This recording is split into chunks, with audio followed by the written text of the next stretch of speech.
La sesión pasada no los vi, ahora los veo. Aleluya. Qué bueno es verles. Siempre es un agrado con mi esposa estar entre ustedes, hermanos, disfrutando y gozando de la comunión del Señor, de estos momentos tan lindos de adoración que le brindamos al Señor. La sesión pasada estuve haciéndoles un desafío y un estímulo a adentrarse en el libro de Apocalipsis. Porque Apocalipsis es parte de toda la palabra de Dios, la cual debemos estar permanentemente escudriñando, leyendo, estudiando. Y les di 3 poderosas razones que da el propio libro de Apocalipsis para incentivándonos a la lectura y al estudio de esa profecía. Apocalipsis es una profecía.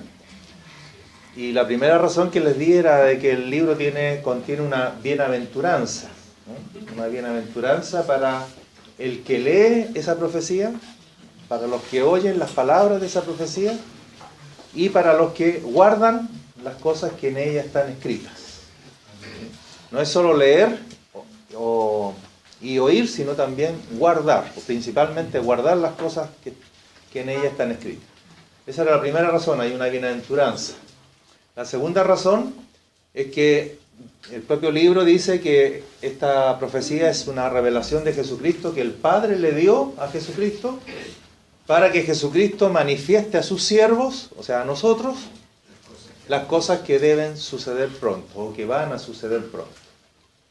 Así que esa es otra motivación bastante interesante, porque Dios quiere que su iglesia esté enterada de lo que viene, esté preparada, no ignore, sino que conozca las cosas que van a suceder. Somos el único pueblo que sabe de manera anticipada las cosas que van a acontecer.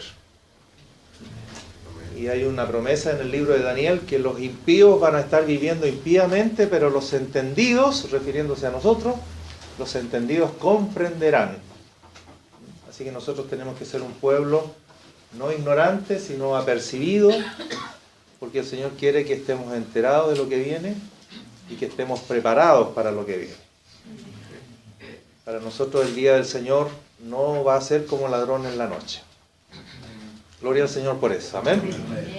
Y en tercer lugar, la razón que les di es que el libro dice que es una profecía revelada, es un libro abierto, no está sellado, por lo tanto puede ser comprendido por todos nosotros.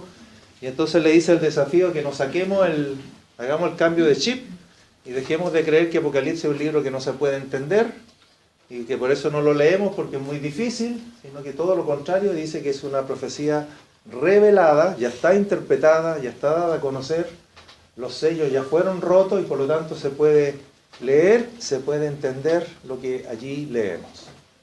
Amén. ¿Amén? Amén. Muy bien, y les dejé una tarea.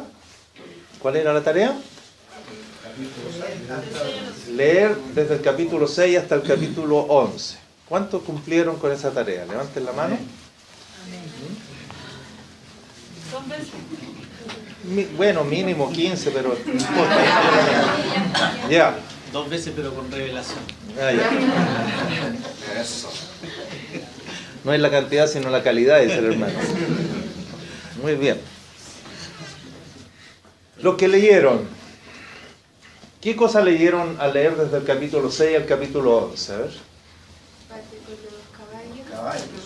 ¿Ya? Los de la hípica saltaron inmediatamente ahí. Pero en general, antes de ver los detalles, al leer desde el capítulo 6 al capítulo 11, ¿qué estaban leyendo? ¿Qué cosas que tenían que ocurrir? ¿Ya? El libro, los sellos. No. El libro. El contenido del libro. Así es.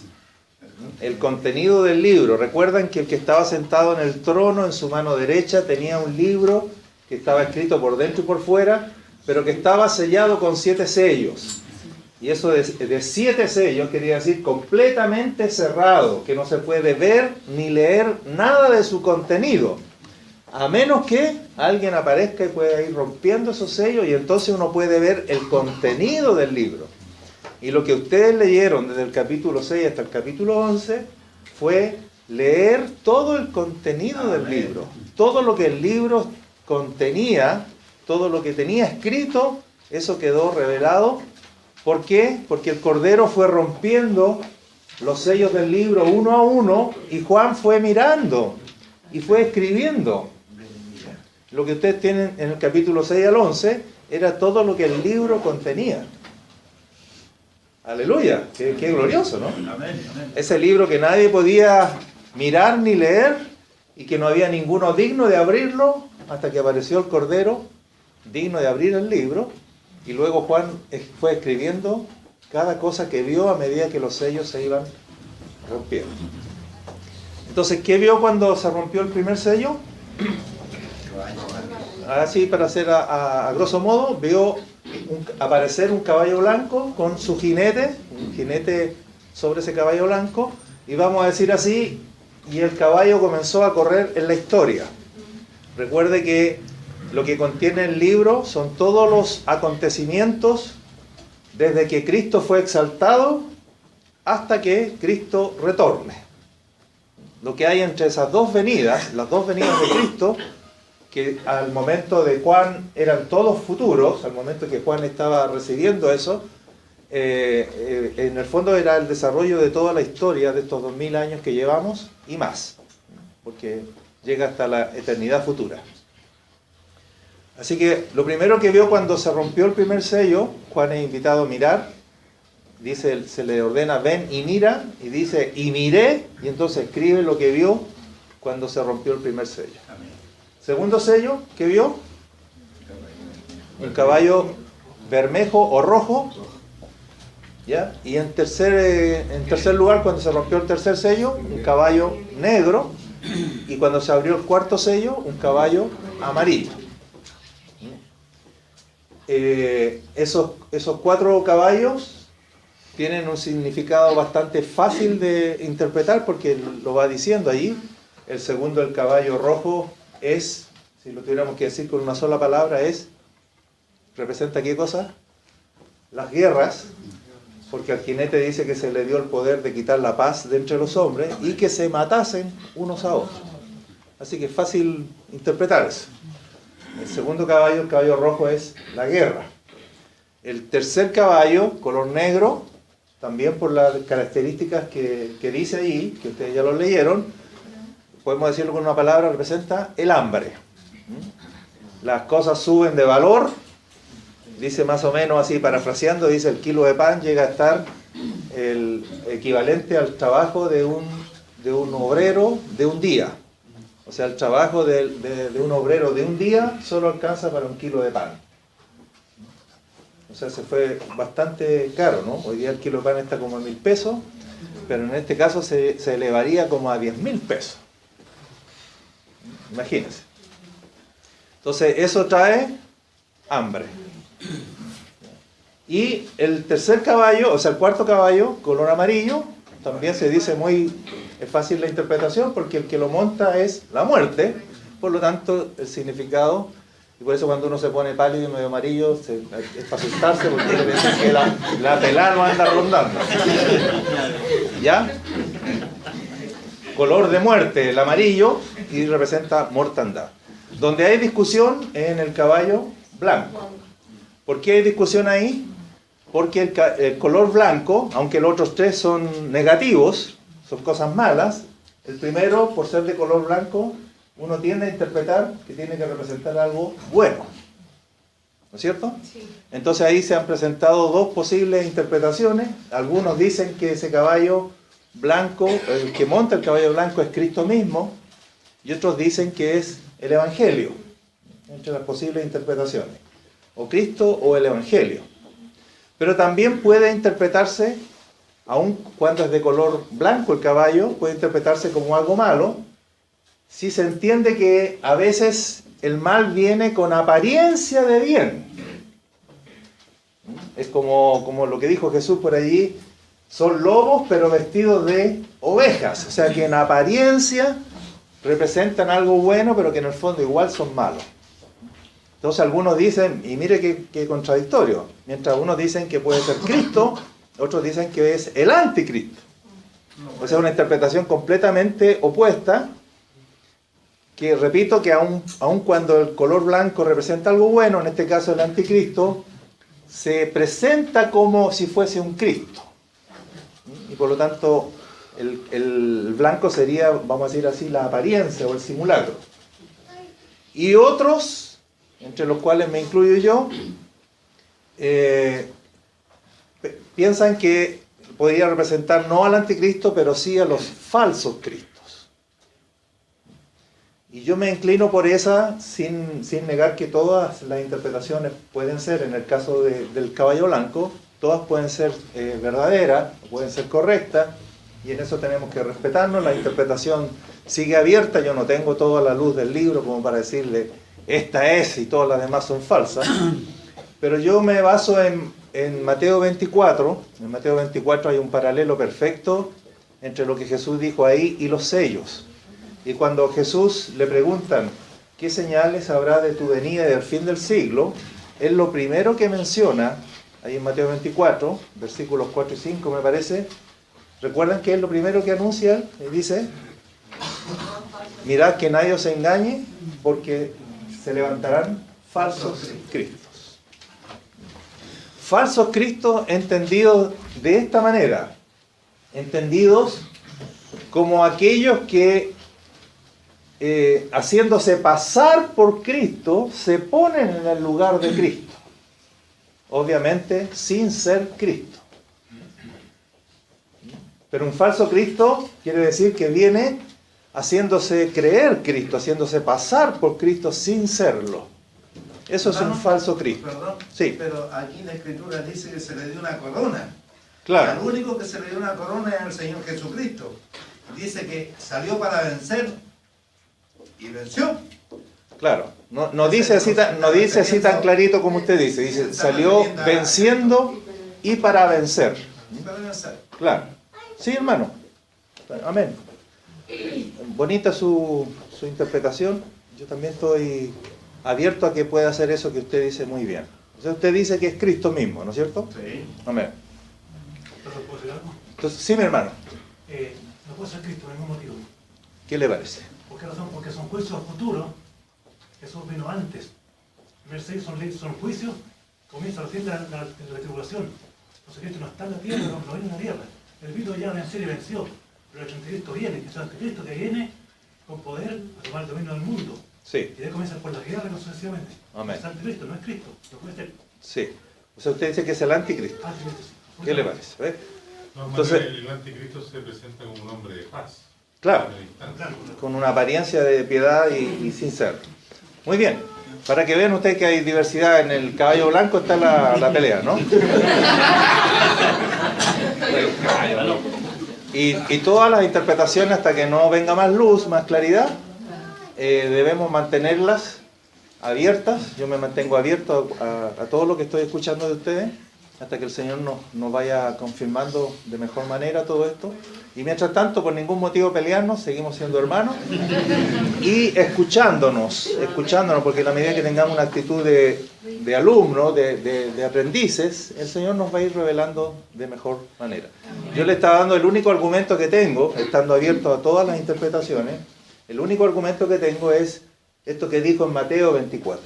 Entonces quería terminar la idea, que esto de un falso Cristo, entonces a mí me hace sentido, o sea, los 4 caballos serían algo negativo, los 4 caballos, y que son como una cadena, donde el primero va causando lo segundo. Entonces, si interpretáramos de que este jinete del caballo blanco son los falsos cristos, o sea, todos aquellos que se levantan a gobernar, todos aquellos que se levantan a presidir, como si fueran Cristo, sin ser Cristo, entonces estaríamos hablando de que este jinete del caballo blanco representa a todos los gobernantes que han gobernado en el mundo, en estos 2000 años de historia, sin el Señor. O sea, estamos hablando del gobierno humano, estamos hablando del gobierno del hombre, sin Dios, sin Cristo, sin temor de Dios. Aquí entrarían todos los presidentes que han gobernado las naciones sin el temor de Dios, sin considerar a Jesucristo como su rey o como su cabeza. Sean de izquierda o de derecha o del centro, da lo mismo, todos los que han gobernado sin Cristo, lo único que han producido, y eso es una evidencia de estos 2000 años, que nadie puede decir que no, lo único que han producido son 3 frutos: guerra, hambre y muerte. Y me parece un resumen perfecto de lo que el gobierno del hombre ha producido en las naciones. Y para eso tenemos testimonios por todos lados en estos 2000 años. Usted lo ve todos los días en las noticias, lo que está viendo es cómo el gobierno del hombre, repito, no importa del color que sea, lo que ha producido finalmente, me parece una síntesis perfecta, es guerra, hambre y muerte. Hermano, el caballo en sí también tiene una interpretación, ¿o no? No, puede ser, nunca se me había ocurrido, yo lo estaba viendo como una sola cosa nomás. El color del caballo, el que da el significado, ¿ya? Y a veces el jinete complementa muy bien el significado. Por ejemplo, me parece que al segundo se le da una espada, y la espada es para matar, es para pelear. En el sentido de que el caballo representa la fuerza del hombre también. Sí. Claro. Entonces el jinete montado sobre una fuerza humana, Claro. No podría ser el Señor en ese aspecto. Sí. Amén. Dejemos hasta ahí ese punto, porque lo que yo quiero es darle más bien un panorama, no ir interpretando el Apocalipsis porque no tenemos tiempo para eso, sino que esto es para despertar el apetito y que cada uno se puede meter en el libro, lo puede comenzar a estudiar y el Espíritu Santo va a ir dando convicciones a cada uno de cómo tiene que ser interpretado el libro. Cuando abrió el 5º sello, ¿qué vio Juan? Hagamos el panorama, porque estamos viendo el contenido del libro. El contenido del libro va quedando develado a medida que el Cordero va rompiendo los sellos. Cuando vio el 5º sello, vio las almas de los mártires, las almas de los que habían muerto por causa de la palabra de Dios. Los mártires de Cristo, los mártires de Jesús. Seguramente entre esas almas estaba el primer mártir del Antiguo Testamento, nuestro hermano Abel, asesinado por Caín por causa de la palabra de Dios, y estaba probablemente ya Esteban, ¿no es cierto?, el primer mártir del Nuevo Testamento, pero ellos estaban además clamando, pidiendo ¿qué cosa? Diciéndole a Dios, Dios, ¿hasta cuándo tendremos que esperar para que tú nos hagas justicia? Porque son las almas de todos los que han muerto, de todos los mártires por causa de la palabra de Dios. Y la respuesta es que tienen que esperar un poco de tiempo hasta que se complete el número de los que van a ser muertos como ellos. O sea, el 5º sello, si bien está refiriéndose a los que han muerto por la persecución, a los que han muerto por la tribulación que ha vivido la iglesia a través de toda su historia, se le está diciendo, tienen que esperar porque se va a completar el número de los mártires. Falta todavía una oleada de mártires al final que va a venir a completar este número. Hasta que no se complete el número, entonces como que Dios les estuviera diciendo a esas almas que están clamando, le estuviera diciendo, hasta que no se complete ese número, yo todavía no les voy a hacer justicia. Tienen que esperar un poco de tiempo. Esa última oleada de mártires que falta son los mártires que le va a tocar vivir a la última generación de la iglesia, que le toque enfrentar la última persecución que Satanás intentará hacer contra la iglesia en su último intento por destruirla y por frustrar los planes de Dios. ¿Quién será esa última generación? ¿Iremos a ser nosotros? Cada generación tiene que pensar que es ella. ¿No es cierto? No tenemos que pensar que nosotros vamos a pasar y esto es lo que le va a tocar a vivir a nuestros hijos. Cada generación tiene que pensar que el Señor viene en sus días.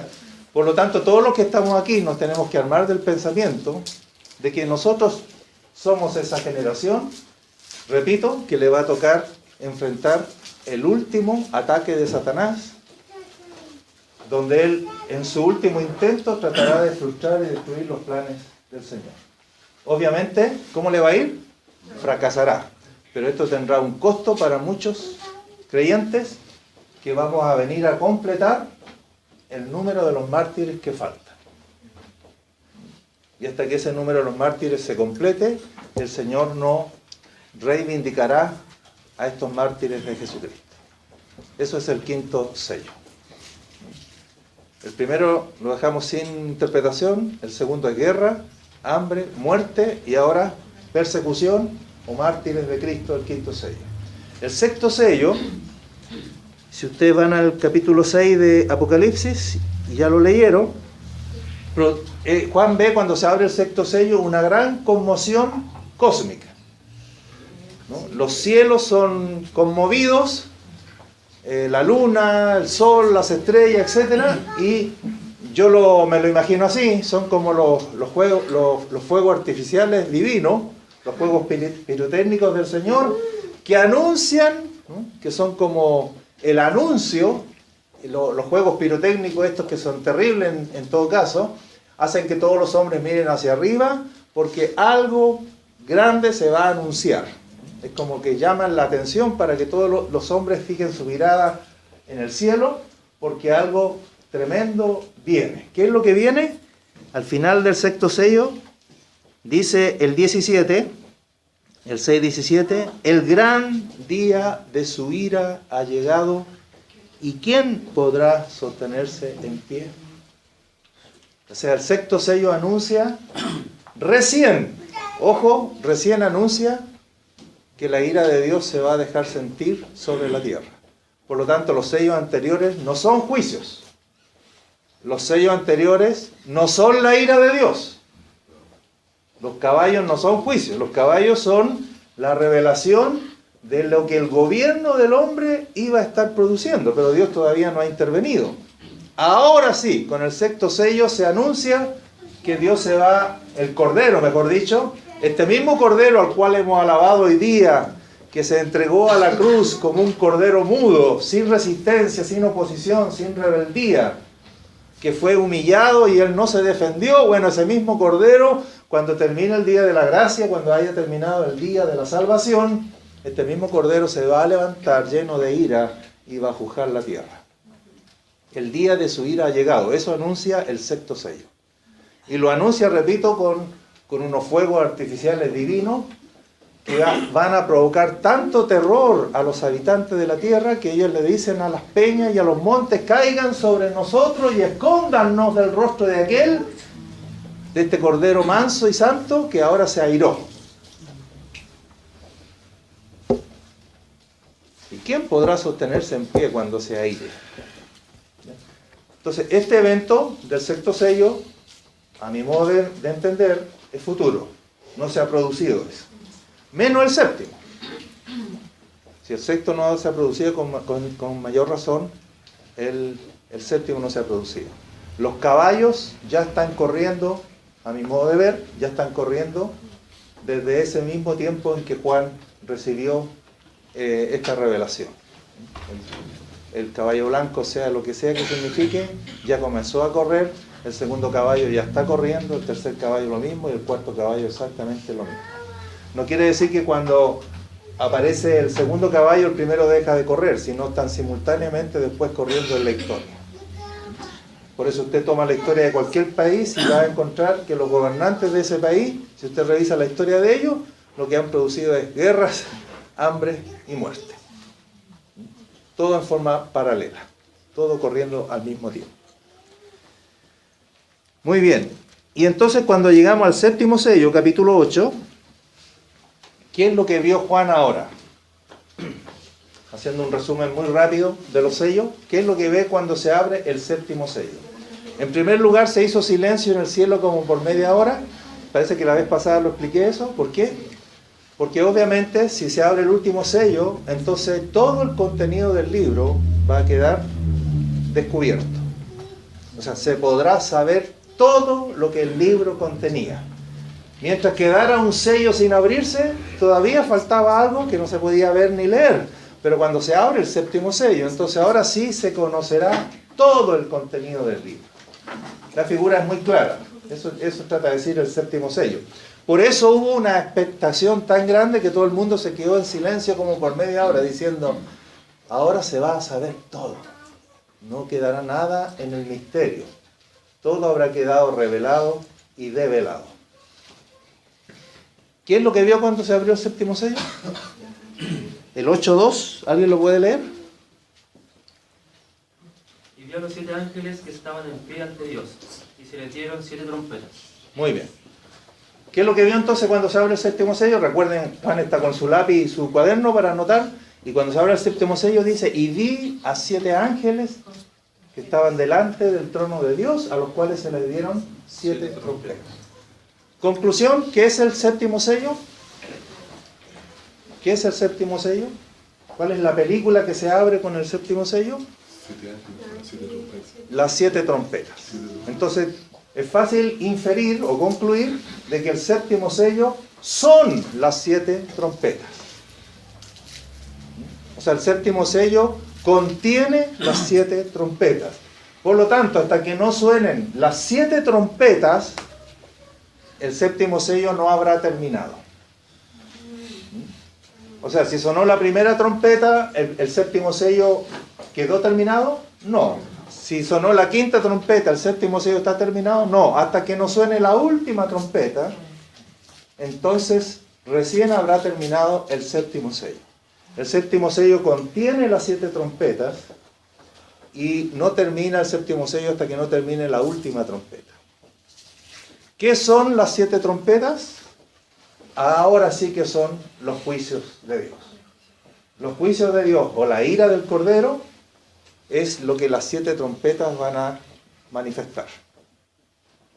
Lo anterior, repito, no era todavía. Lo anterior son las cosas que hemos visto desde que Cristo se fue y que van a estar presentes en la historia del hombre hasta que Cristo regrese.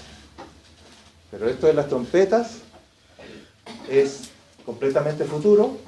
Lo que hemos tenido hasta ahora son preparativos de esas cosas que vemos ahí. Hemos visto algunas manifestaciones de... ¿Qué son las 7 trompetas? Son 7 plagas, 7 juicios de Dios, así tal como cayeron en Egipto. De hecho, muchas de esas plagas que cayeron en Egipto están aquí repetidas, aquí en las 7 trompetas. Hay varias de ellas que podemos, como que las aguas del mar se conviertan en sangre, como que caiga granizo mezclado con fuego y queme la tierra. Ese tipo de plagas que cayeron en Egipto se van a repetir ahora, por supuesto ahora no sobre un puro país, sino sobre gran parte de la tierra, abarcando la tercera parte de la tierra, o la tercera parte de los habitantes de la tierra. Así que ahora estamos hablando de una cosa ya a nivel más global y más universal, son los juicios de Dios. Así que los juicios de Dios, la ira del Cordero aparece recién en el séptimo sello.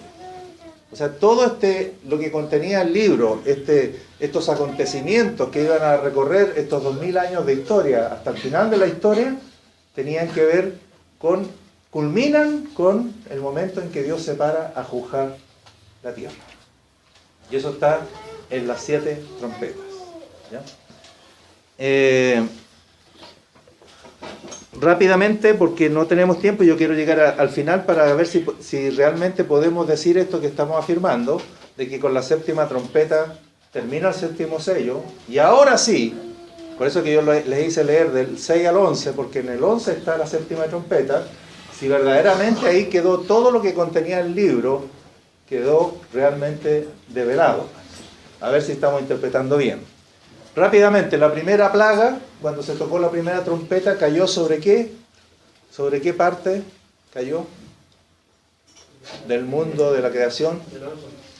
La tierra. La primera plaga cae sobre la tierra y quema la tercera parte de los árboles, ¿ya? Con fuego mezclado con granizo y etcétera, etcétera. La segunda, las 4 primeras trompetas afectan la naturaleza. La segunda cae sobre el mar y convierte la tercera parte del mar en sangre, muere la tercera parte de los seres vivientes del mar y se destruye la tercera parte de los barcos.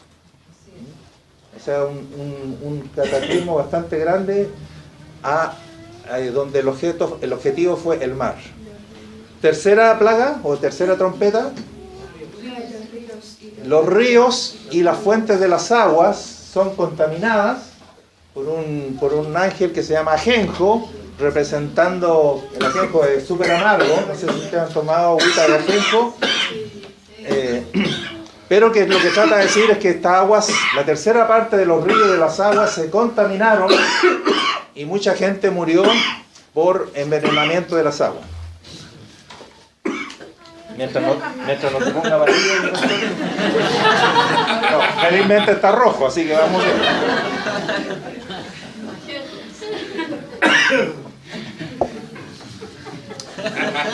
Atención, entonces la tierra, el mar y ahora los ríos y las aguas, ¿no? Y la fuente de las aguas. Cuarta trompeta, ¿cae sobre qué? ¿O afecta qué cosa? Los astros. Ahora el objetivo de la cuarta plaga es afectar a los astros, el sol, la luna, las estrellas. ¿Y qué le ocurre a ellos? Que la tercera parte de ellos se oscurece. Y por lo tanto la tercera parte del día se oscurece y la tercera parte de la noche se oscurece. El sol queda con una tercera parte afectada en cuanto a su luminosidad y calor y etc. Terminan esas cuatro trompetas y entonces en el versículo 13, leamos el 8:13, dice: y miré y oí a un ángel volar por en medio del cielo, diciendo a gran voz: ¡ay, ay, ay! 3 ayes. ¿Por qué 3? Ay de los que moran en la tierra a causa de los otros toques de trompeta que están para sonar los 3 ángeles. Porque ya llevamos 4. Esos 4 no habían caído sobre la humanidad, habían caído sobre la naturaleza. Pero estos 3 últimos van a caer sobre los hombres y por eso este ángel anuncia que vienen 3 ayes. Con cada toque de trompeta, la humanidad va a ser ahora afectada. Ya no la tierra, ni el mar, ni los ríos, ni los astros, sino ahora le toca el turno a los hombres. Entonces la quinta trompeta, ¿en qué consiste? En que aparecen unas langostas, ¿no? Unas langostas que son muy raras, no son las langostas que conocía Juan, porque las describe ahí, son langostas que parecen, voy a dar una pista, nomás así, una interpretación loca, son langostas que parecen aviones, ¿no? O helicópteros, claro, son langostas medio extrañas, y que tienen un poder de dañar a la humanidad, pero no produciéndole muerte, sino produciéndole dolor como la picadura de un escorpión, ¿ya? Y dura 5 meses, o sea, la sola quinta trompeta va a tener una duración de 5 meses, donde los hombres van a estar picados por este gas, o no sé qué cosa irá a hacer, pero equivalente a una picadura de escorpión, donde los hombres van a ser atormentados durante esos 5 meses, desearán morir, pero nadie se morirá, la muerte huirá de todos los enfermos, pero la gente estará siendo atormentada por 5 meses. Esa es la quinta trompeta. Cuando los 5 meses terminan de la humanidad sufrir esta aflicción, entonces dice: el primer ay pasó. Eso está en el versículo 12. El primer ay pasó, he aquí vienen aún 2 ayes después de esto. ¿Vamos bien? Sexta trompeta. ¿En qué consiste el segundo ay? Con la sexta trompeta, que muere la tercera parte de los hombres. Si hoy día calculamos cuál es la población mundial, y estamos hablando de que va a morir la tercera parte de los hombres, estamos hablando de una cifra jamás vista. Porque según mis cálculos eso serían a lo menos 2.000 millones de habitantes. Si estamos en 6.000, capaz que estemos en más, no sé en cuánto estamos. ¿Y por qué mueren? Por una plaga, otra vez por un ejército descrito en forma diabólica, al punto que algunos interpretan que son demonios, esos ejércitos que aparecen ahí, por la forma en que lo describe, pero también, repito, así como dejándolo así tirado a la mesa, ¿no? Pueden ser tanques, pueden ser otras cosas. Claro, pero en resumen dice el versículo 18, el 9:18, por estas 3 plagas fue muerta la tercera parte de los hombres. ¿Cuáles eran las 3 plagas? Fuego, humo y azufre que salían de la boca de los caballos, que era un ejército de 200 millones. Así que está clarito el segundo ay, ¿no? Porque ahora el primer ay era solamente tormento, como la picadura de un escorpión, pero ahora definitivamente una matanza a nivel mundial. Murió la tercera parte de los hombres. ¿Qué pasó con los que no murieron? Para que veamos lo terrible que es la naturaleza humana. Dice el versículo 20, y los otros hombres, estoy en el 9:20, los otros hombres que no fueron muertos con estas plagas, ni aun así se arrepintieron de las obras de sus manos, ni dejaron de adorar a los demonios y a las imágenes de oro, de plata, de bronce, de piedra y de madera, las cuales no pueden ver, ni oír, ni andar, y no se arrepintieron de sus homicidios, ni de sus hechicerías, ni de su fornicación, ni de sus hurtos. ¿Qué le parece? O sea, los que no murieron por la plaga siguieron endurecidos, cual faraón. Las plagas están cayendo, pero el corazón de faraón endurecido y no hay arrepentimiento. Ahí termina el sexto, la sexta trompeta. Pero hemos dicho que hasta que no suene la última trompeta, la séptima, el contenido del libro no queda completamente todavía revelado. Antes de pasar a la séptima trompeta, estamos leyendo en el 9:21, la séptima trompeta está en el 11:15. ¿Me siguen? En el 11:15, ahí recién empieza la séptima trompeta. Se produce entonces un paréntesis, que es todo el capítulo 10 y todo el capítulo 11, que va del 1 al 14. Fíjense que en el 11:14 recién va a decir, el segundo ay pasó.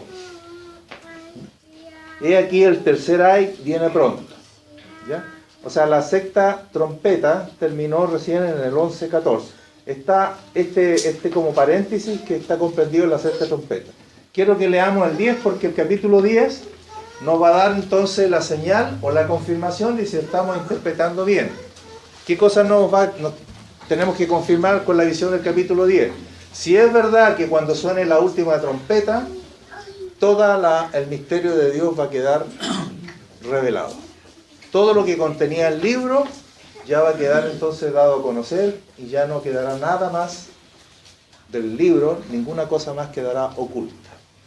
Entonces vamos a leer el capítulo 10, porque esta es la visión que va a confirmar si es que estamos interpretando bien o no. Dice el 10:1, vi descender del cielo a otro ángel fuerte, envuelto en una nube, con el arco iris sobre su cabeza, y su rostro era como el sol, y sus pies como columnas de fuego.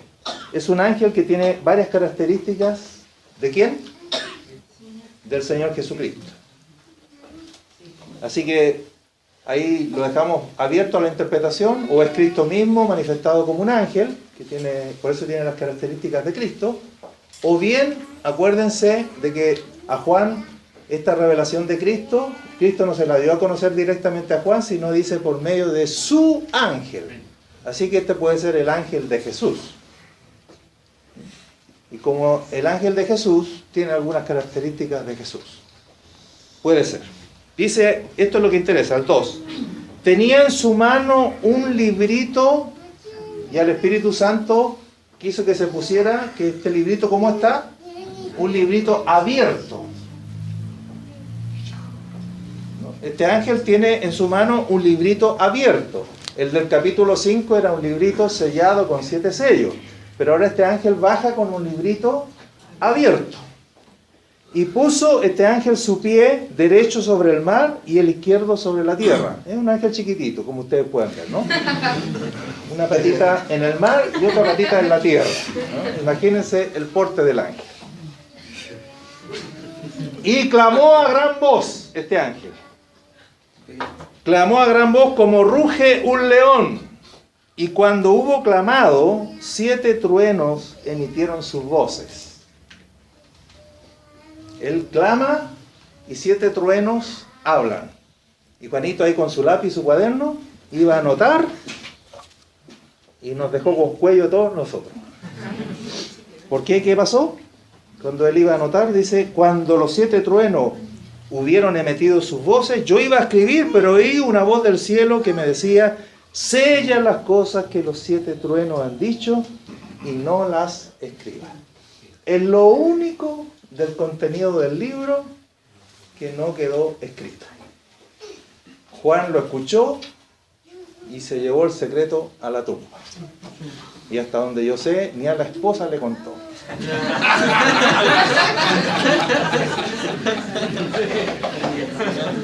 Por eso no fui elegido yo para eso. Porque yo se lo habría contado a lo menos a mi esposa y a través de mi esposa se habría sabido por qué.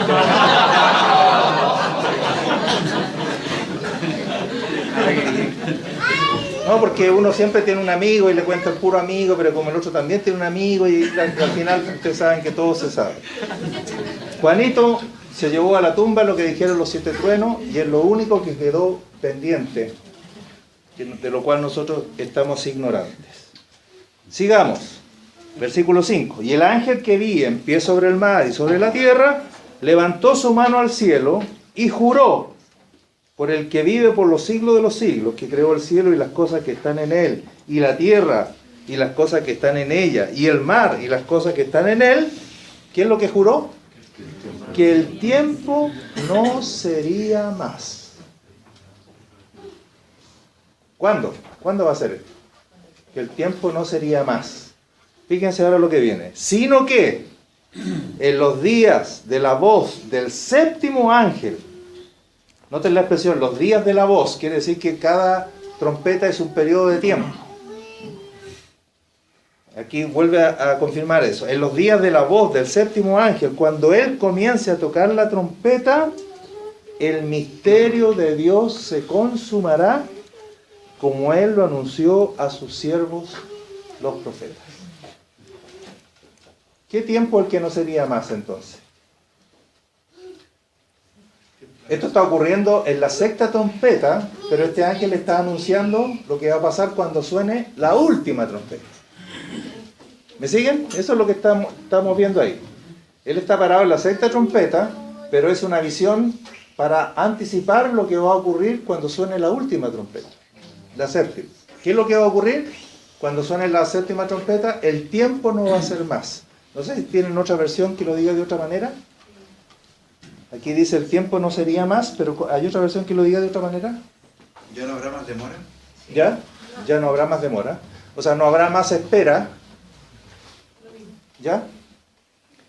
Y cuando el 7º ángel comience a tocar la trompeta, estamos hablando de la 7ª, el misterio de Dios se consumará, como él lo anunció a los siervos los profetas. ¿Qué entiendo yo que está diciendo con eso el ángel?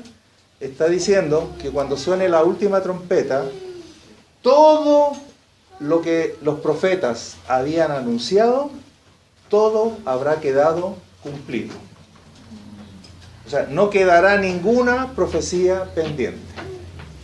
Por eso el tiempo no será más, el tiempo de espera. Esto que uno dice, hermano, esa profecía todavía no se ha cumplido, por lo tanto hay que esperar. Bueno, con la 7ª trompeta no hay más que esperar nada, porque todo lo que Dios ha anunciado por los profetas, desde el Antiguo Testamento para acá, todo lo que Dios haya anunciado por los profetas, con la 7ª trompeta habrá quedado cumplido. Por lo tanto, no hay más demora, no hay nada más que esperar. Todo lo que Dios dijo, por cuanto Dios no miente, se cumplió. ¿Cuándo es eso? Con la 7ª trompeta. Por lo tanto, ¿estamos interpretando bien? Estamos interpretando bien. El 7º sello va a terminar con la 7ª trompeta, y con la 7ª trompeta, todo lo que el libro contenía, que era una profecía, habrá quedado cumplida. Por lo tanto, no hay nada pendiente más allá de la 7ª trompeta.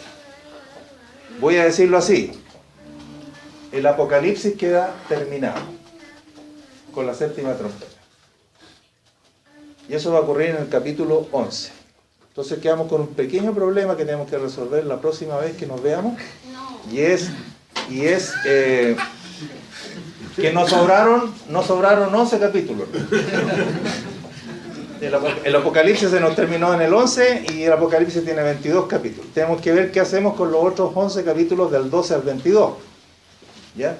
Pero que el Apocalipsis termina, vamos a decirlo así, para que no se asusten, vamos a decirlo así, que está terminando el primer Apocalipsis. Hay como un primer Apocalipsis que es este librito, este contenido del librito, que queda claro por esta visión del capítulo 10, que en los días de la séptima trompeta, el misterio de Dios se consumará. Hay otra versión que lo diga de otra manera, en vez de decir el misterio de Dios se consumará,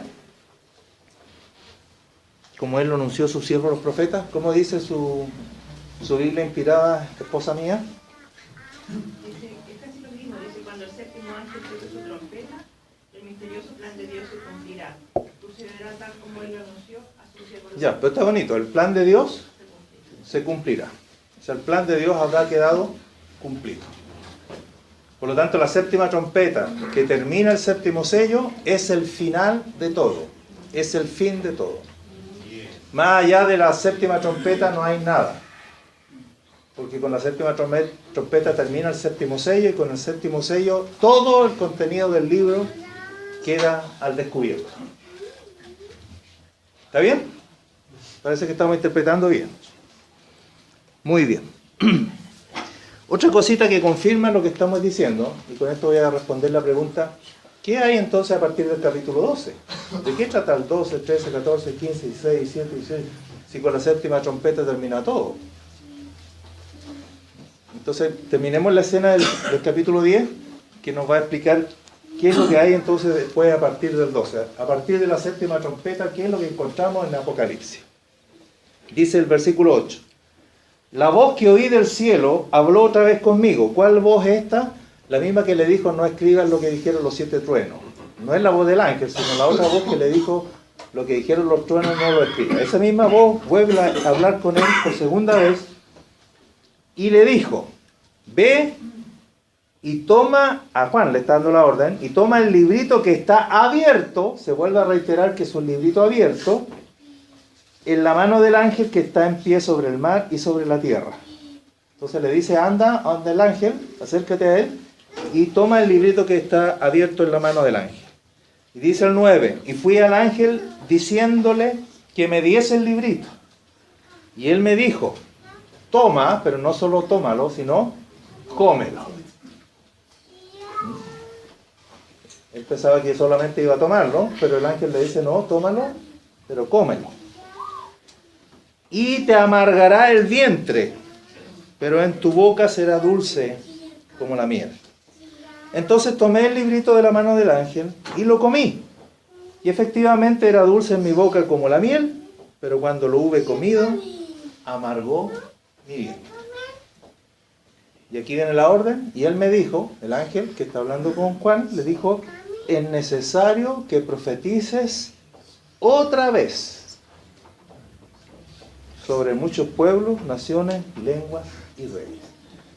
En otras palabras, el ángel le está diciendo: aunque aquí terminó todo, ahora cómete el libro, porque es necesario que profetices de nuevo, que profetices otra vez sobre las cosas que ya has profetizado. Subraya la frasecita otra vez.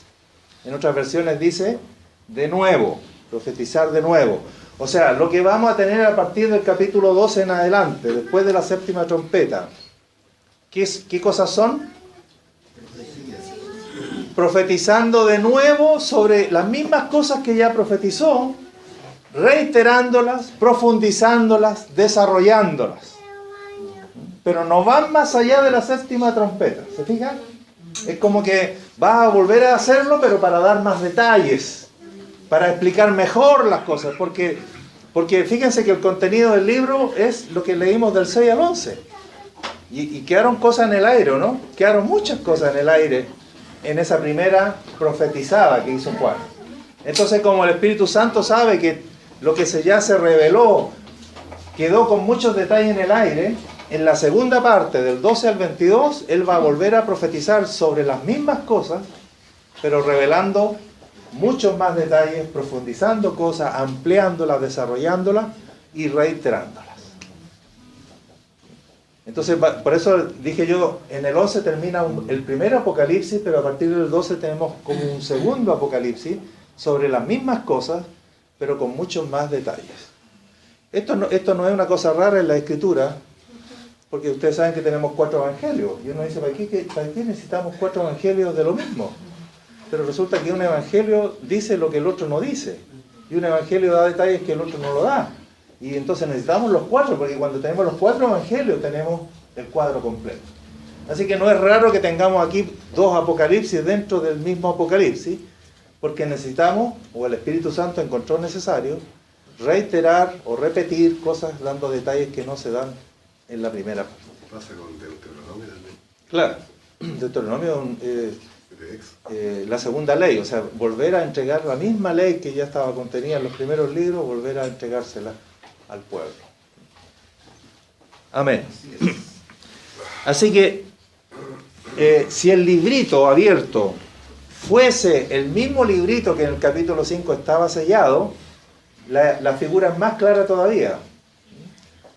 Vamos a suponer que este ángel con el librito abierto es el mismo librito, que como él se está anticipando a la 7ª trompeta, por eso que ya viene abierto el libro, completamente abierto. Y si Juan se lo come, yo les pregunto ahora, cuando profetice, ¿de qué va a profetizar? Cuando profetice de nuevo, a partir de 12, ¿de qué va a profetizar si se comió el librito? O sea, del libro que se comió. Por eso esta figura se usa mucho para los predicadores. Porque ¿de qué cosa profetiza uno cuando se para a profetizar? De lo que antes se comió. ¿Y qué es lo que se comió? Lo que va a hablar. Pues de lo que se comió es lo que uno va a hablar después. ¿No es cierto? Por lo tanto, si Juanito se comió el libro, y el libro era lo que hemos visto del 6 al 11, él entonces va a profetizar de nuevo de esas cosas que ya contó del 6 al 11, las va a profetizar de nuevo, repito, pero como lo hace siempre Dios, no repitiendo por repetir, sino revelando mucho más, ampliando mucho más. Así que la figura es bien clara. Si es el mismo librito que estaba sellado, que ahora está abierto y él se lo come, obviamente que lo que va a profetizar es lo mismo que ya vimos del 6 al 11. ¿Alguna pregunta hasta aquí, hermano?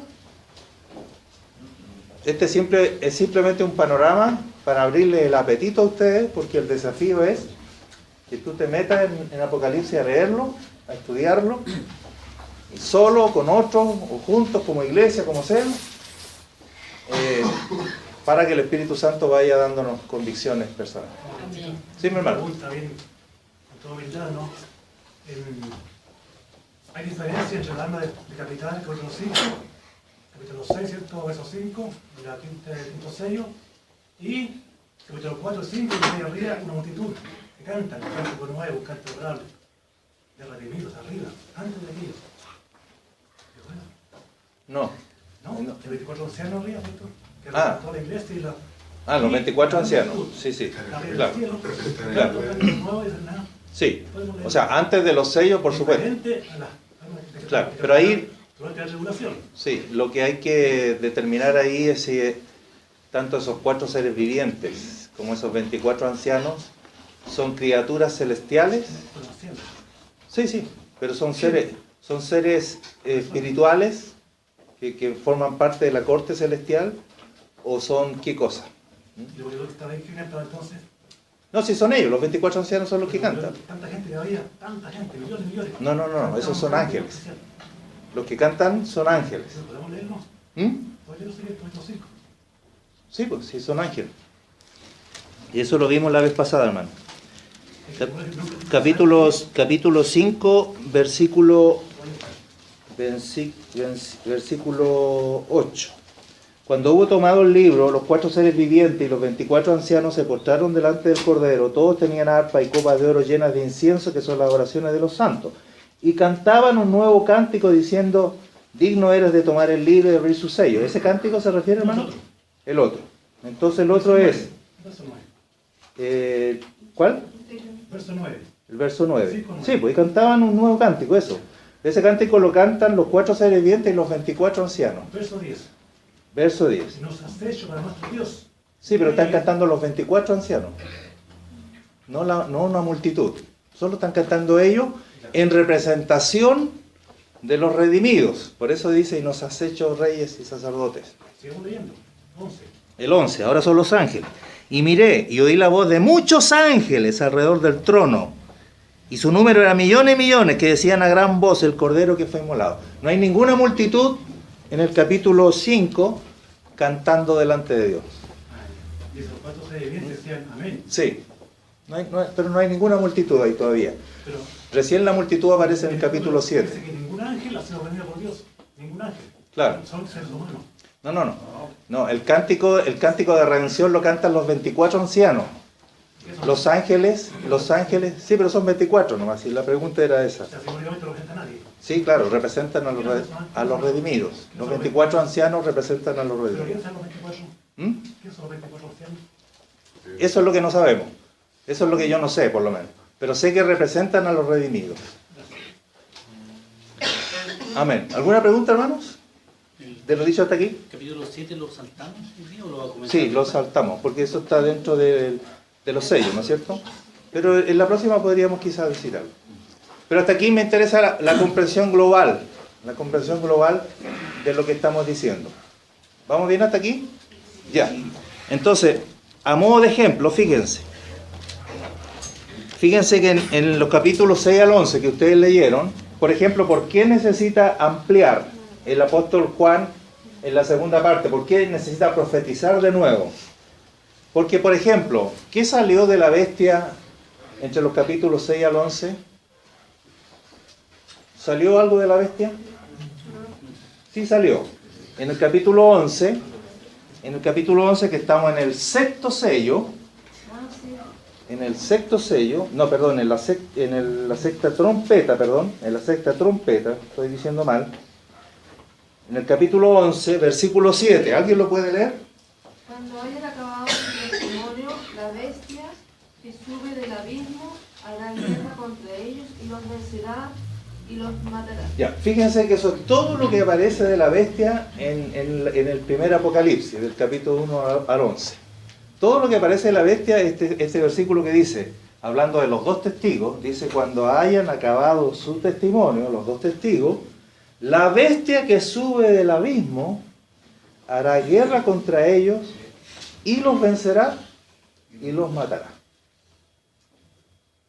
Entonces, es obvio que si no hubiese Juan profetizado de nuevo, imagínense la de cabezazo que nos estaríamos dando aquí nosotros para saber quién diantre es esta bestia que sube del abismo y que tiene el poder de matar a los dos testigos que estuvieron profetizando por 1260 días con el poder de Dios y con la unción de Dios y que hacían milagros, y esta bestia que sube del abismo hace guerra contra ellos, los vence y los mata.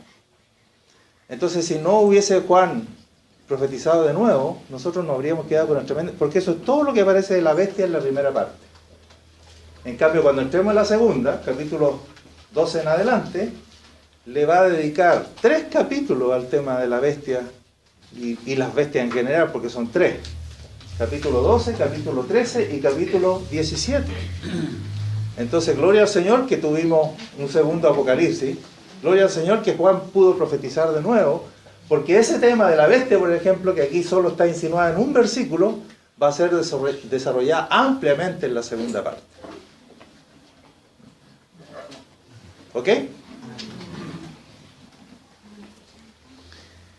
Muy bien. Leamos la séptima trompeta. Capítulo 11, versículo 15. Recuerden que con cada trompeta de las últimas hay un ay, ¿no es cierto? Los 2 primeros ya quedaron claros. 5 meses de tormentos sobre la humanidad. La sexta trompeta, la tercera, una mortandad que abarca la tercera parte de los hombres. Y leamos la séptima trompeta, con la cual termina el séptimo sello y todo queda revelado según la visión del capítulo 10. El séptimo ángel tocó la trompeta y hubo grandes voces en el cielo que decían, atención lo que se proclama cuando suena la séptima trompeta, Leámoslo juntos porque es precioso. Y este es el final de la historia. Aleluya. ¿Cuál es el final? Los reinos del mundo han venido a ser de nuestro Señor y de su Cristo, y Él reinará por los siglos de los siglos. ¿Les parece un buen final de la historia? Así termina la historia. Cuando el séptimo ángel comience a tocar la séptima trompeta, la primera proclama es que los reinos del mundo han venido a ser de nuestro Señor y de su Cristo, y Él va a comenzar a reinar, o Él reinará por los siglos de los siglos. Parece un final perfecto para la historia. Así termina, hermano. No termina con una destrucción del mundo, no termina con una explosión nuclear que nos hace desaparecer a todos y estallar la creación, no termina así. Termina con la proclama de que los reinos del mundo, ¿cómo dice tu versión, amor? Ahora el mundo ya es el reino de nuestro Señor y de su Cristo, y Él reinará por siempre y para siempre. Está muy bonito. Ahora el mundo ya es el reino de nuestro Señor y de su Cristo. El mundo que hoy día el mundo entero está bajo el maligno. En ese momento el mundo ha venido a ser ahora el reino del Señor y de su Cristo. Y Él va a reinar ahora de ahí en adelante por los siglos de los siglos. Ahí entramos a la eternidad ya. Bendito sea el Señor. Qué lindo final, ¿no? Precioso final. Fíjense cómo termina la segunda parte, para que vean que la segunda parte no va más allá de la séptima trompeta. En el 22, en el capítulo 22, versículo 5, ya estamos terminando ahí el Apocalipsis. Después de eso viene el epílogo. ¿Cómo dice el 22.5? Hablando de la nueva Jerusalén y Dios reinando en ella. ¿Qué dice? No habrá allí más noche, y no tienen necesidad de luz, de lámpara, ni de luz de sol, porque Dios el Señor los iluminará y reinará por los siglos de los siglos. Ya, en plural. Y reinarán por los siglos de los siglos. El mismo final de la primera parte es el mismo final que encontramos en la segunda parte. La primera parte termina con la proclama de que el Señor reinará por los siglos de los siglos, y la segunda parte, que no va más allá de la séptima trompeta, porque con la séptima trompeta termina todo, tiene el mismo final. Y reinarán, ahora refiriéndose a los que estamos en Cristo y con Cristo, reinarán por los siglos de los siglos. Y eso nos introduce en la eternidad. Por lo tanto, la séptima trompeta, que en la primera parte aquí donde vamos a leer, no lo dice explícitamente, ¿qué cosas tiene que incluir la séptima trompeta? Que nos van a aparecer, gracias a Dios, en la segunda parte, y si no estuviera en la segunda parte, pero ¿qué cosas tienen que estar implícitas aquí en la séptima trompeta? ¿Qué acontecimiento? La venida del Señor. Hasta aquí nos ha aparecido la venida del Señor, y si con la séptima trompeta terminó todo, ¿dónde metemos la venida del Señor? Bueno, la venida del Señor hay que meterla en la séptima trompeta. ¿Qué más? ¿Qué más? Estoy malo, porque estoy ahí. Sí, ahora con el séptimo tiene que venir el tercer ay. Entonces, sigamos leyendo la séptima trompeta. Leamos la completa. 11:15. El séptimo ángel tocó la trompeta y hubo grandes voces en el cielo que decían: los reinos del mundo han venido a ser de nuestro Señor y de su Cristo, y Él reinará por los siglos de los siglos. Y los 24 ancianos que estaban sentados delante de Dios en sus tronos se postraron sobre sus rostros y adoraron a Dios, diciendo, fíjense ahora, porque aquí está sintetizado el contenido de la séptima trompeta. ¿Qué le dicen estos 24 ancianos a Dios en su adoración? Te damos gracias, Señor Dios Todopoderoso, el que eres y que eras y que has de venir, porque has tomado tu gran poder y has reinado. Y se airaron las naciones, y tu ira ha venido, o tu ira ha llegado o ha concluido, Pero ha llegado el tiempo de juzgar a los muertos y de darle el galardón a tus siervos los profetas, a los santos y a los que temen tu nombre, a los pequeños y a los grandes. Y ha llegado el tiempo de destruir a los que destruyen la tierra.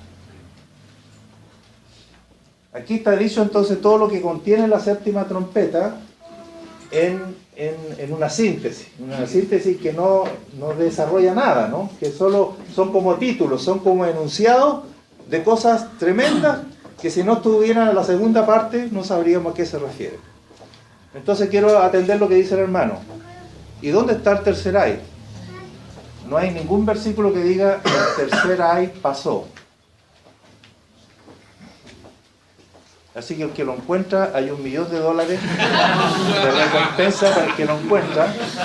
Yo lo he buscado, he puesto Apocalipsis patas para arriba, patas para abajo, lo he puesto de todas formas, y el tercer ay, no hay ningún texto que diga. En el primer ay dice, el primer ay pasó, aquí vienen 2 ayes. Dice después, el segundo ay pasó, aquí viene el tercer ay, y no hay ningún texto que diga que el tercer ay pasó. ¿Por qué? ¿Y en qué consiste? ¿Cuál de estas cosas que leímos en el 11, 17 al 19, o al 18, perdón, el 11, 17 y 18, qué frasecita de ahí les parece a usted que podría ser el tercer ay? El 18. ¿Cuál? ¿Cuál frasecita? Porque ahí hay como 7 cosas enunciadas ahí. Instituir ha venido. Ya, sí, es que la ira ya ha concluido. A mí me parece lo mismo que le está sonando aquí esa frasecita que dice que ha llegado el tiempo de juzgar a los muertos. Porque hasta aquí, ¿a quién se las dio el Señor con la trompeta? ¿A quién se las está dando? A los que estaban vivos en ese momento. Pero la pregunta es, ¿y todos los que se han muerto sin Cristo, en qué momento les llegan los azotes a ellos? Porque resulta que Dios se está desquitando con la humanidad que está viviendo en el momento. 5 meses de tormento y después la tercera parte de la humanidad que estaba viva en ese momento fue destruida, fue muerta. Pero en la séptima trompeta, en esa frasecita, eso es lo que entiendo yo hasta ahora, que ha llegado el tiempo de juzgar a los muertos. Eso nos lleva al tribunal del trono blanco, donde ahora comparecen todos los muertos de todas las edades, sin Cristo, sin Dios, comparecen ante Él. ¿Y por qué no dice entonces ningún texto el tercer ay pasó? Porque el tercer ay no va a pasar. El tercer ay es eterno. Porque dice que el que no se halló inscrito en el libro de la vida, este es el juicio en el trono blanco, que eso está en la segunda parte, dice, fue lanzado al lago de fuego, que es la muerte segunda. Y esa es eterna. Por lo tanto, no puede haber un texto que diga el tercer ay pasó, porque el tercer ay no pasará. El tercer ay es eterno. Pero si no tuviéramos la segunda parte, no podríamos darnos cuenta de eso con esa pura frasecita que dice la séptima trompeta, que ha llegado el tiempo de juzgar a los muertos. Entonces ahora comparecen toda la humanidad sin Cristo y van a experimentar eternamente el tercer ay, que es ser echado vivo al lago de fuego, que es la muerte segunda. Entonces está bien que no apareciera el texto. No podía aparecer. Si es que estamos interpretando bien, porque el tercer ay no pasará. Amén.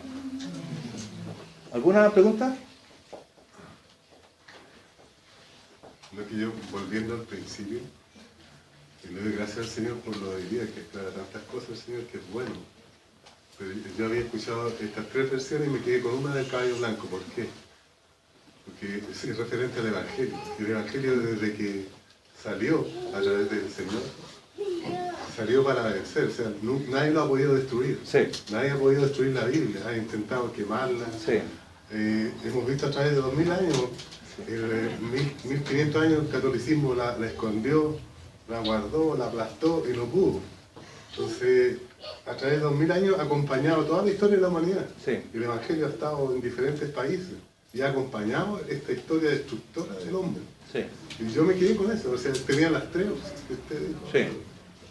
Sí, es muy bonita esa interpretación, que el caballo blanco representa el Evangelio. El Evangelio que salió después de la ascensión de Cristo. Recuerden que Cristo ascendió, envió el Espíritu Santo y la iglesia salió a predicar. El libro de los Hechos comienza en Jerusalén y termina en Roma. O sea, termina en la capital del Imperio Romano. Hasta allá ya ha llegado el Evangelio. Porque el Señor dijo, ustedes me van a hacer testigos en Jerusalén, en Judea, en Samaria, y me van a hacer testigos hasta lo último de la tierra, hasta Chile, que hemos mencionado nosotros.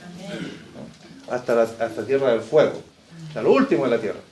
Y efectivamente el Evangelio, y ahí entonces tendría el caballo blanco una interpretación positiva, y el Evangelio ha estado salvando a los hombres a pesar de las guerras, hambres y mortandades. O sea, en medio de la destrucción del mundo, el Evangelio se la ha arreglado para estar siendo predicado y salvando de entre toda esa mortandad y ruina que el hombre hace, que las naciones viven. El Evangelio ha estado redimiendo a los hombres para Dios. Es una interpretación muy bonita también. Yo reitero nomás, que yo me quedo por ahora, dado el paralelo con Mateo 24, me quedo que el caballo blanco son falsos cristos. Y ahí meto a todos los gobernantes, a todos los presidentes, hasta mi expresidente Sebastián Piñera y a mi actual presidenta Michelle Bachelet. Los meto a todos ahí los meto, Bush y Obama y Putin y todo el que sea, y el jaque y el rajá de allá de los países árabes, a todos los meto en el mismo saco, que lo único que han traído es guerra, hambre y muerte. Pero estemos abiertos al Señor. ¿Alguna pregunta más, hermano? Entonces nos queda una sesión más, no el próximo domingo, sino el domingo 21, y vamos a decir algunas cosas de la segunda parte, ¿no? De cómo la segunda parte va complementando, y si no tuviéramos la segunda parte no podríamos entender muchas de las cosas que ya hemos comentado. ¿Sí? En el capítulo 9, versículo 4 dice, cuando hablaba de la langosta, se les mandó que no dañasen a la hierba de la tierra, ni a cosa verde alguna, ni a ningún árbol, sino solamente a los hombres que no tuviesen el sello de Dios en sus frentes. Sí. Pero eso deja implícito otra cosa, de que hay hombres que tienen el sello de Dios en sus frentes, que Sí. están en ese tiempo también. Sí.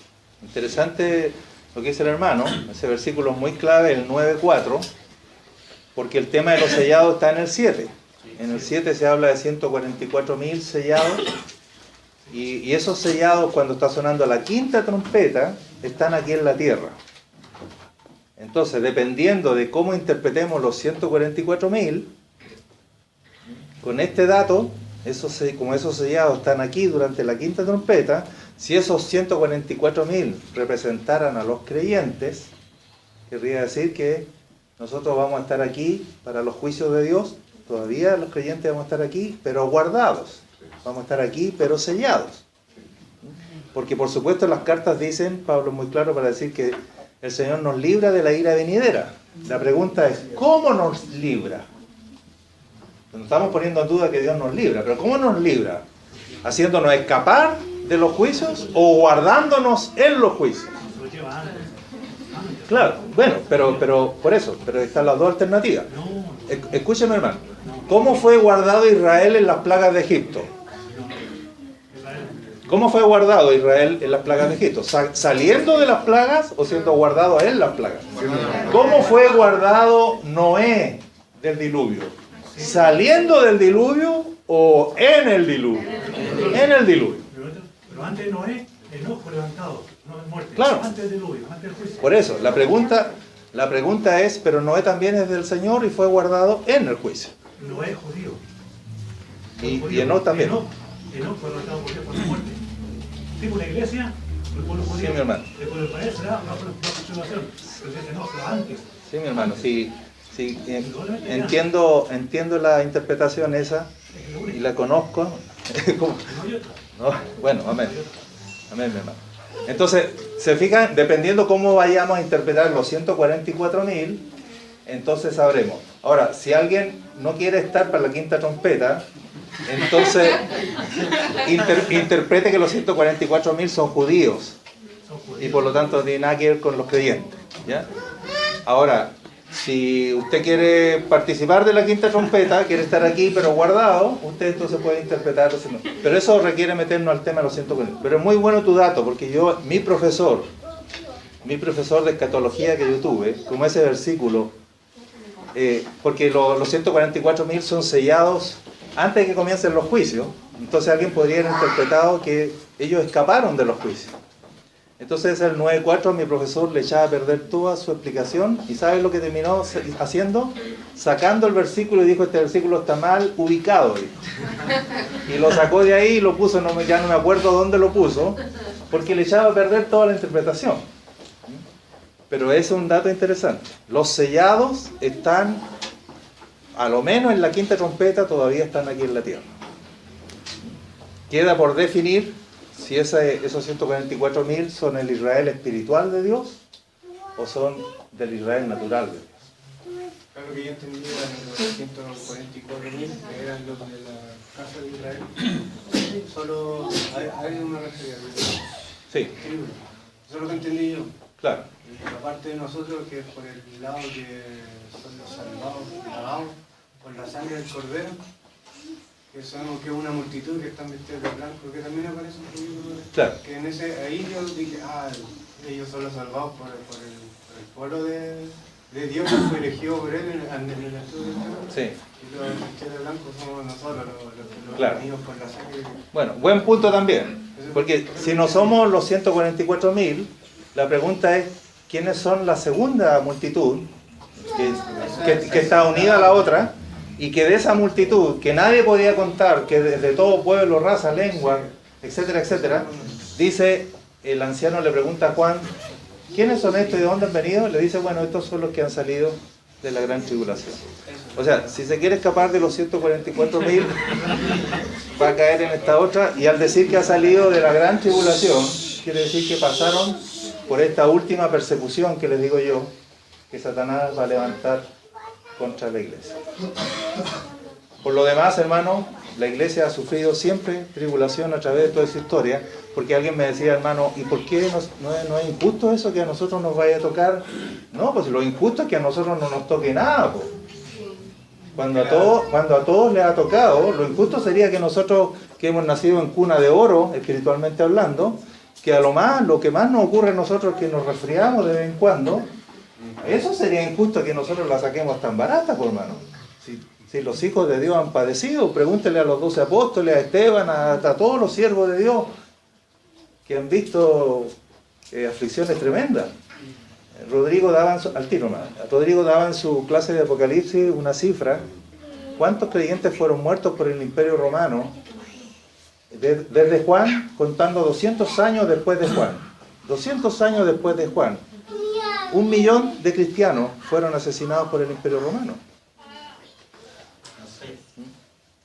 Así que si a nosotros nos tocara, hermano, algo de eso, es lo que le ha tocado a toda la iglesia en todos los siglos. Aquí vamos a hablar de la Inquisición, Apocalipsis 17, en la segunda parte de Apocalipsis. Dice que la mujer, que Roma, está embriagada de la sangre de los mártires de Cristo. Así que lo injusto sería que a nosotros nos salga por paquete de cabrita. ¿Sí, mi hermano? Que esa parte de la gran tribulación, yo la tomé con la gran tribulación, que es la de nuestro Señor Jesucristo. A esa me refería, que por esa sangre lavada, no fue lo que entendí. Sí, o sea que el que pasó la gran tribulación fue el Señor Jesús. Y nosotros hemos salido de él. Y lavados por eso están todas las otras tribus, los que son los gentiles, los sí. que están ahí lavados. Sí, es un buen punto también eso. Hasta nuestro propio Señor pasó por una gran tribulación. Y por eso nosotros tendremos que pasar. El argumento no es porque Él pasó, yo no tengo que pasar. Al contrario, porque Él pasó, Él nos dejó ejemplo para que sigamos sus pisadas. y para que nosotros aprendamos a padecer como Él padeció. No es que el padecimiento de Él nos exime a nosotros, sino que a nosotros nos invita a participar de sus padecimientos. Esto se puede tomar como, a ver si me entiendo, es pasar por todo el proceso, tribulación, tribulación, llegar hasta el final. ¿Eso de eso se está hablando? ¿O? Sí, se está hablando de la tribulación que sufre esa multitud, es la persecución de la bestia. De esa es la tribulación de los creyentes. La tribulación del mundo es que está sufriendo los juicios de Dios. O sea, la gran tribulación de ellos es diferente a la nuestra. En cuanto a la bestia, el mundo está adorando a la bestia y sigue a la bestia y está pasándolo bien con la bestia. Pero están sufriendo los juicios de Dios. Esa es la gran tribulación de ellos. Pero la de los creyentes no son los juicios de Dios, por supuesto, pero sí la persecución de la bestia. Que eso que leímos, que matará a los 2 testigos, los vencerá y nos matará, en el capítulo 3 está dicho de los santos. A la bestia se le permitirá hacer guerra contra los santos y vencerlos. Entonces, ¿vencerlo en qué sentido? ¿Que nos va a apartar de la fe? ¿Que nos va a hacer apostatar del Señor? No, pero sí matarnos, echarnos a la cárcel, etc. Y desde ya, no estamos viviendo, si nuestros hermanos del Medio Oriente están siendo asesinados. Exactamente. Y para eso el Señor nos va a fortalecer. Si Amén. Está todo claro. Ahora, yo cuando fui a la escuela de la hora a hacer este curso, lo que más me impresionó, porque yo era de la misma opinión del hermano de tu papá. Era de esa misma opinión hasta que el Señor me aclaró y me reveló las cosas. Y le di gracias al Señor porque el tema central de Apocalipsis, más allá de los sellos, de los juicios, es la gloria del Señor. Es su gloria. Es tan importante porque a veces nosotros, y por eso muchos cristianos se han dividido por las diferentes formas de tomar Apocalipsis, se han dividido. Claro. Pero en el fondo lo que muestran, y lo que muestra el Espíritu Santo, es la gloria de nuestro Señor. Es la gloria, y al ser la gloria, ¿y cómo fue glorificado nuestro Señor también? Para llegar a esa gloria, ¿cómo fue glorificado? A través de los padecimientos. ¿Y cómo vamos a ser glorificados nosotros? Díganme. A través de los padecimientos. Hay que afirmar el rostro nomás y como buen soldado de Jesucristo. El mensaje de Apocalipsis, hermano, es alentar a iglesias, sí, a las 7 iglesias de Asia, y a través de ella a todas las iglesias de todos los tiempos, alentar a las iglesias que están pasando por tribulación. Ese es el mensaje, es un aliento. Pero ¿cómo se hace eso? No diciéndoles que no van a sufrir, porque ya están sufriendo la iglesia, ya están pasando persecución, diciéndoles que aunque pasemos persecución o padecimiento, somos vencedores.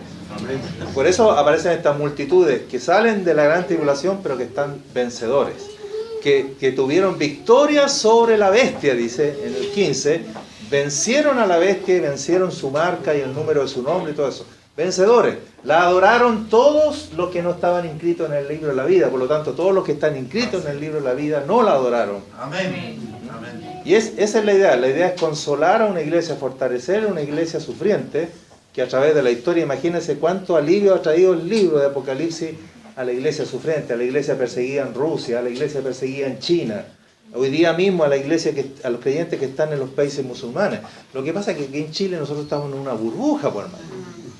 Estamos en una burbuja, y por eso nosotros mismos decimos, no, pues ¿cómo vamos a pasar la iglesia? Pues si ahora mismo, como dice David, ahora mismo hay hermanos nuestros que están siendo masacrados, encarcelados. Así es.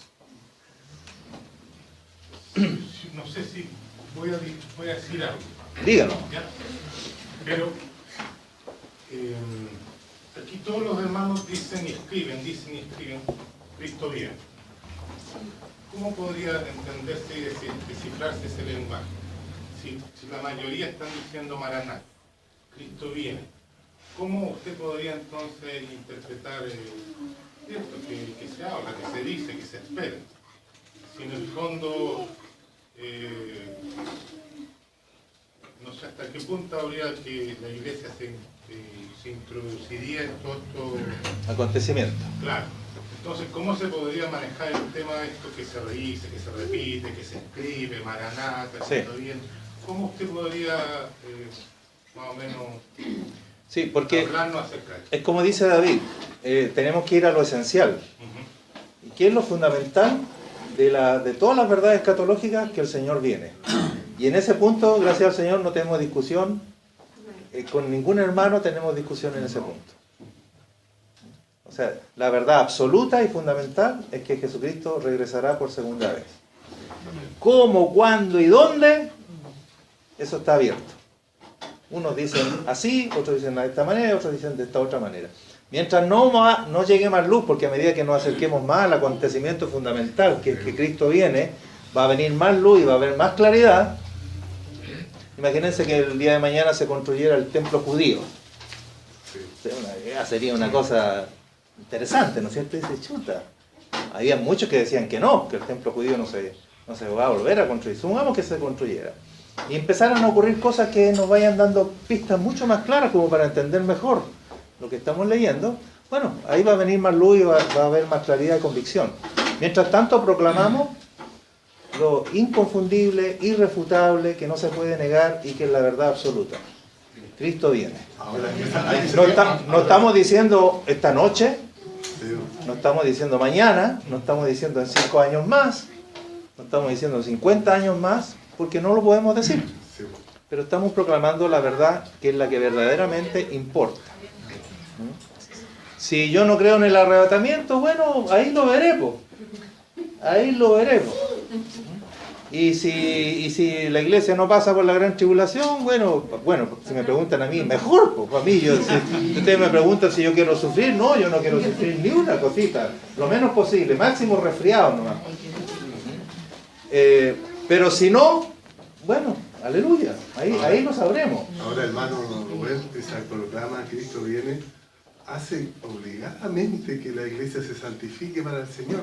Claro, hace conciencia. Hace conciencia que los hermanos se preparen en oración, que se preparen en consagración.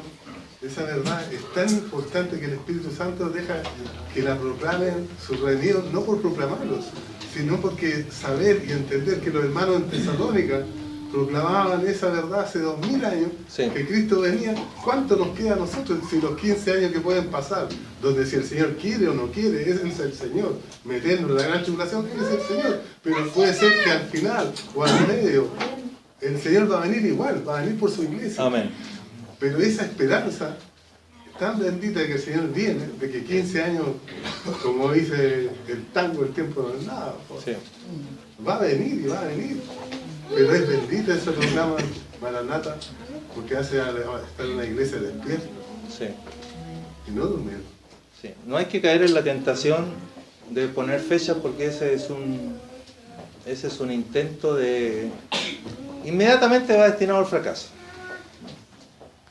Todos los que han puesto fechas y hacen cálculos, yo pienso que en 5 años más, yo pienso que esto todos se han caído. Ustedes saben los tremendos líos, los adventistas y los testigos de Jehová para arreglar el entuerto.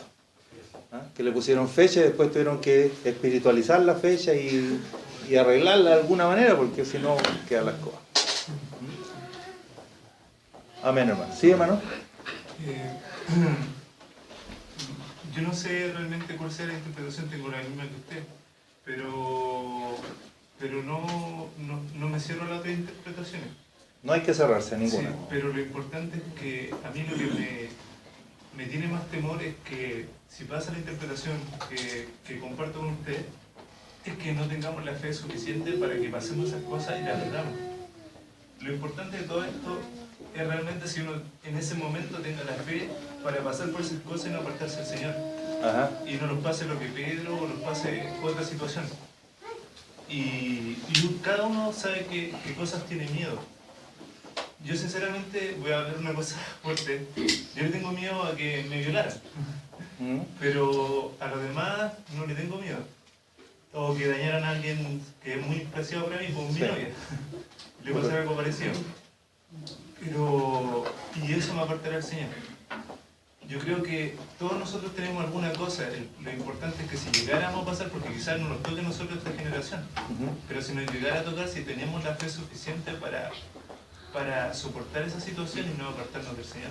Sí. porque realmente yo creo que Dios quizás no sabe, conforme a nuestra necesidad, sabe hasta qué grado nos puede permitir que les deje permitirnos que nos dañen, sí, para probar, para formar su carácter.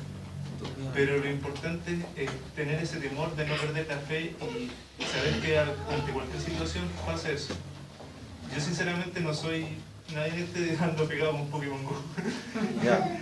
Pero hasta esas cosas tengo que tener mi cierto temor de que no me aparten del Señor.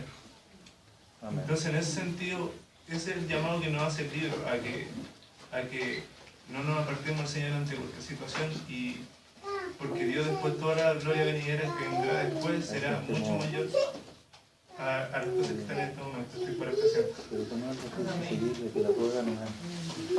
Hermano, tú has dicho algo muy fundamental, que sería la continuación de este ciclo, que vamos a terminar el 21, Dios mediante, y es: ¿qué cosa nos puede garantizar hoy que si mañana nos tocara sufrir lo que estamos hablando, seremos vencedores? Y el hermano Austin Spark tiene un artículo que lo pueden bajar de internet, se llama El Cristo, el Anticristo y la Iglesia. Él trata ese asunto, porque el espíritu del anticristo ya está. Entonces, lo que el hermano trata de decir es: ¿cuánto del espíritu del anticristo hay en nosotros hoy? Y entonces ahí viene lo fundamental. Lo fundamental no es si en ese momento, si nos llegara a tocar a vivirlo, vamos a saber ahí cómo reaccionar. No, eso se decide hoy. O sea, si hoy el espíritu del anticristo no tiene terreno en nosotros, tenemos la garantía de que mañana no lo tendrá. Mañana, cuando se encarne en una persona de carne y hueso, el espíritu del anticristo. Entonces el artículo del hermano yo lo encontré fundamental tenerlo ahora para saber si el espíritu del anticristo tiene terreno en nosotros hoy o no. Uno, claro, teóricamente dice no, pero un momentito. ¿Cuándo el espíritu del anticristo puede estar reinando hasta en un propio creyente? Entonces les recomiendo eso, y eso sería como para una segunda patita aplicada.